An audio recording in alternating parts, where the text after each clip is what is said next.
On va écouter notre frère Mundi, nous dire ce que le Seigneur a fait pour lui. Le Seigneur aussi a fait grand pour lui, on va l'écouter. Que Dieu le bénisse.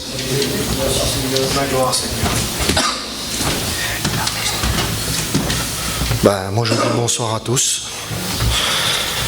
C'est un privilège de témoigner, de dire ce que le Seigneur a fait pour moi.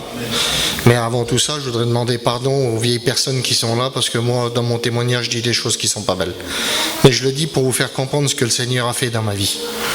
Vous savez, j'ai commencé la drogue à l'âge de 14 ans. Moi, je viens d'une famille où mon père, c'était un homme très bien. On avait tout ce qu'on voulait chez nous. Et puis moi, quand je suis parti dans le monde, je suis parti bien, avec les poches pleines, un jeune, plein de sous, tout allait bien chez nous. Et puis je me suis fait piéger par cette drogue-là. J'ai commencé à fumer des pétards, comme on dit. Et puis, j'étais jeune, je faisais pas attention. J'ai commencé à l'âge de 14 ans. Pour vous donner une idée, j'ai fumé et j'ai bu pendant 27 ans de temps, en tout. J'ai commencé par un joint de shit. Après, ça a été de l'herbe mélangée avec du shit. Après, j'ai eu mon permis, et là ça a été une catastrophe. Je me suis marié à l'âge de 22 ans.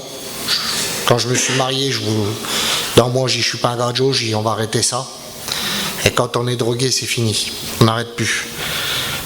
Là, je me suis marié, j'avais tout pour être bien, j'avais une femme gentille, j'allais avec ma mère en ville, je touchais plein de sous. J'avais tout pour être heureux. Mais cette drogue-là prenait trop de place dans ma vie. Et je ne pouvais plus l'arrêter. Et puis, je continuais comme ça. Puis un beau jour, en 96, mon père a tombé malade. Et puis quand mon père a tombé malade, moi je comptais que la médecine sauve mon père. Puis la médecine, on est parti, on a resté quelques mois en partie, et puis ça n'a pas été, il a fallu qu'on rentre en urgence. Et puis mon père est mort dans mes bras ce soir-là. Et là, je vous le dis devant Dieu, que déjà que je me droguais, et puis que j'aimais la boisson, et puis que j'aimais tout ça, là, ça a été une catastrophe. J'ai rentré dans mon camping, j'ai attendu quelques jours, j'ai pris le fusil, je me l'ai mis dans la bouche, puis je voulais me marave, je voulais mourir. Parce que moi, mon père, c'était un copain, alors quand on perd son copain, je voulais mourir, c'était ça ma vie. Et puis là, j'ai pas pu, heureusement, parce que je serais mort. Puis là, je dis, Seigneur, je sais plus ce que je peux pas me tuer, mais il faut que je me fasse tuer. Chez nous, on est des gens qui aimait la musique, la danse, c'était ça. Je chicanais les gens, j'avais jamais fait ça de ma vie, personne n'a fait ça chez nous. Je chicanais pour qu'on me tue, qu'on me fasse du mal. Ça marchait pas. Ça a duré 6 mois. Ça. Et pendant 6 mois, je dis Seigneur, je ne vais pas y arriver. Et puis là, ça allait plus, je buvais, je continuais, et puis ma vie c'était un enfer. Et puis j'étais au coin de chez moi, et puis la drogue, ça n'arrêtait pas, ça faisait peut-être une journée et demie que j'étais dans le bar, j'avais pas sorti. Et puis il y a un garçon qui m'a dit, t'arrêtes plus que tes joints, il dit, ça fait 2 jours que t'es dans le bar, il dit, il y a 2 jours que tu fumes. Il dit, prends ça mon vieux, il dit, c'est meilleur. Et ça, il m'a tendu de la cocaïne. Et quand il m'a tendu la cocaïne, là, j'ai sauté dessus. J'ai pas attendu, j'ai sauté dessus. Et là, j'ai commencé à en prendre de ça. Et puis je vous dis devant Dieu que j'arrivais plus à m'en enlever. Il m'en fallait le matin après pour aller chiner. Je m'en allais chiner le matin, il m'en fallait le matin. Et là, je dis, Seigneur, qu'est-ce que je vais faire? Et un beau jour, je suis parti voir un copain. Et puis, sur la route, j'ai passé par le pare-brise de mon camion. J'ai tapé sur le béton à 130 à l'heure. J'ai eu le bassin fracturé en 2, la colonne vertébrale fracturée en 2. J'ai fini à Garges aux Grands Accidentés. J'étais estropié, me piquais les doigts de pied, les gadgets pour voir s'il n'y avait plus rien qui bougeait. Puis là, je dis, Seigneur, tu peux pas permettre ça, tu vas pas me laisser dans une chaise. De toute façon, je me tue, première piscine qu'il y a, avec la petite auto là, je me fous dedans, il faut que je meure. Et puis là, la porte s'est ouverte. Et quand la porte s'est ouverte, il y a un pasteur, parce que le Seigneur fait bien ces choses. Ouais. C'est un pasteur qui est rentré avec sa femme, ouais. Un copain de mon frère. Il est venu me voir, il a discuté quelques minutes avec moi.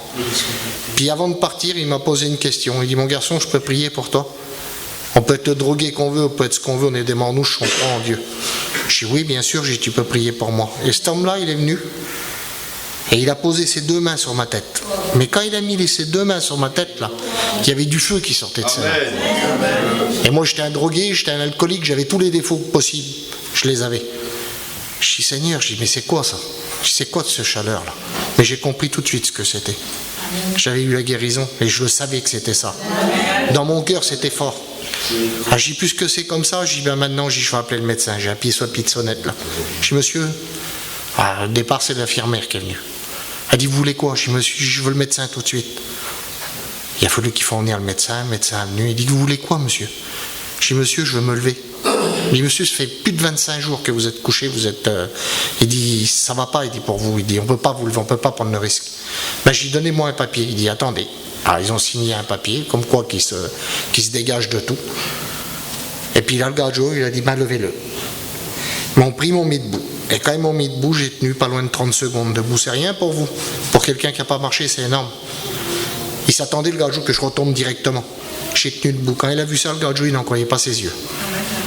Il m'a dit, monsieur, il a regardé sur les gars Joe, il dit, renvoyez-moi-le en radio. Quand je suis reparti en radio, j'avais le bassin fracturé en 2, j'avais la colonne vertébrale fracturée en 2. Quand j'ai été en radio, j'avais 2 hématomes. Et j'en avais un qui sortait ici, sur le côté, là, puis un comme ça, là. Et puis je dis, Seigneur, quand j'ai été là-bas, j'ai passé la radio. Quand je suis revenu, on m'a mis dans le lit. Quand ils m'ont mis dans le lit, ma femme, elle a fait ça. Elle a levé le lit, elle a dit, regarde, sur moi. Je dis, quoi? Elle a dit, regarde les hématomes, ils sont plus là. Alléluia. Les 2, ils étaient partis instantanément. Un autre aurait accepté le Seigneur. Quand Joe, il dit, monsieur, je ne sais pas ce qui se passe. Il dit, pour moi, il dit, vous n'étiez pas opérable. Il dit, on ne peut toujours pas vous opérer, mais il dit, on va vous plâtrer. Il dit, on va vous renvoyer.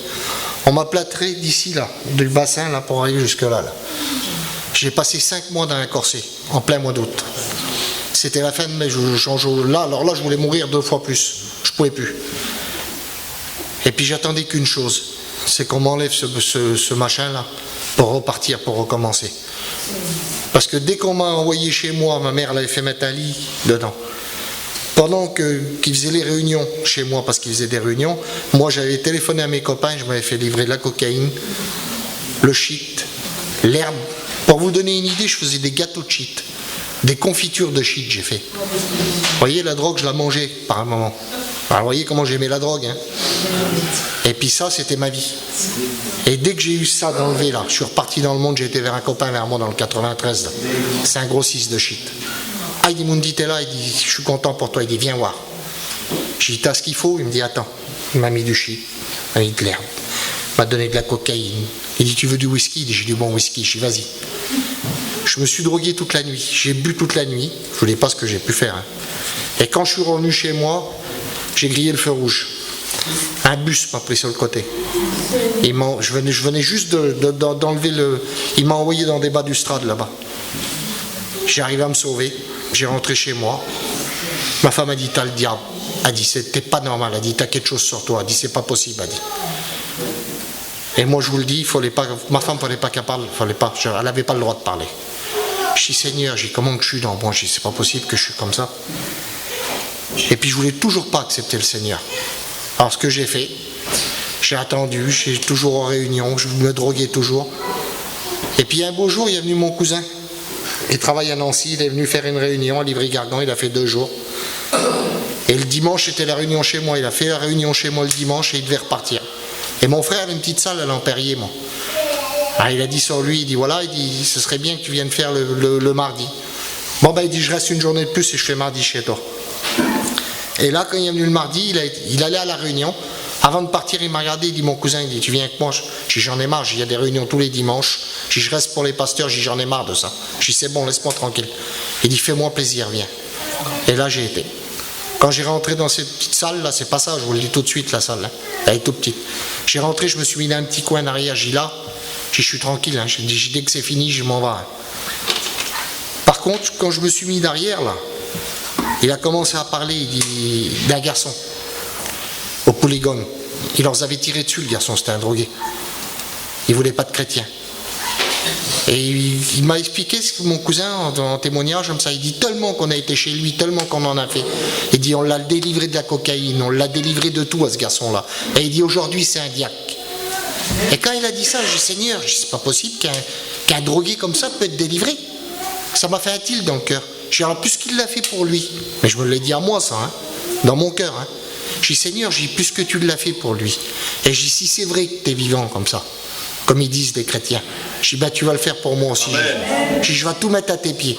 Mais j'ai dit, si tu ne me délivres pas de tout, j'ai dit, c'est inutile, j'ai dit, parce que le lendemain, j'ai dit, je me redrogue, je bois, j'ai dit, je refais les 1000 conneries. Et là, le Seigneur m'a touché. Là, il m'a touché, le Seigneur. J'ai senti la présence de Dieu. Et puis, j'ai levé ma main, je ne me suis pas posé de questions. Puis quand je suis revenu chez moi, j'ai regardé sur ma femme. J'ai dit, t'as vu, je suis chrétien. Elle m'a regardé. Elle a rigolé, vous ne pouvez pas croire comment. Elle a dit, toi, chrétien. Mais elle dit, demain, t'as le pétard dans la bouche. Elle dit, puis t'es en boîte. Elle dit, je te connais. Elle dit, t'es pas un chrétien, t'es un démon. Elle dit, comme je vous dis là, hein. Elle dit, c'est pas possible. Non, moi, j'ai dit, tu vas voir, toi, comment tu vas changer la vie. Le lendemain, elle s'attendait à ce que je m'habille et que je m'en va. Mais je ne me suis pas habillé, je me suis habillé tout propre. J'ai monté dans une auto, j'étais à la Réunion. Amen.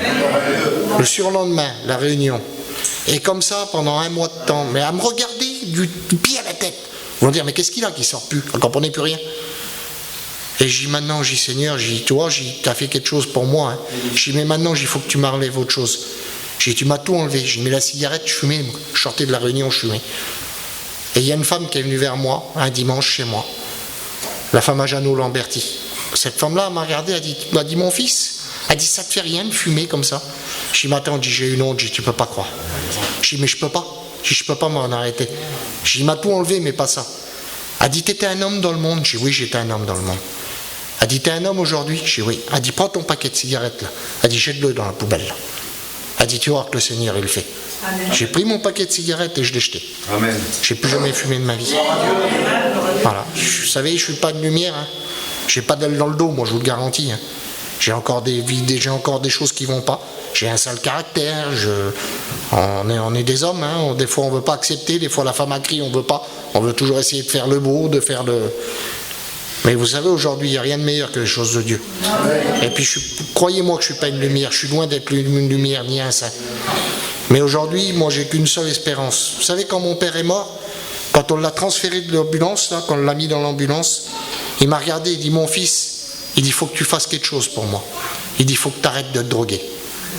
Je dis, mon père, je te le promets, que je ne me droguerai plus. Regardez la force que c'est. Hein. J'ai emmené mon père, on l'a emmené chez moi dans l'ambulance. Le même soir, j'avais là le pétard dans la bouche, j'avais menti à mon père. Un drogué, il ment à tout le monde. Il n'a pas d'honneur, il n'a rien. Et mon père, moi, c'était un homme qui était aimé par les gens, qui était bien considéré. J'ai fait du mal à ma famille, j'ai mis la honte chez moi. Mon père, c'était Roger, moi, pour ceux qui l'ont connu.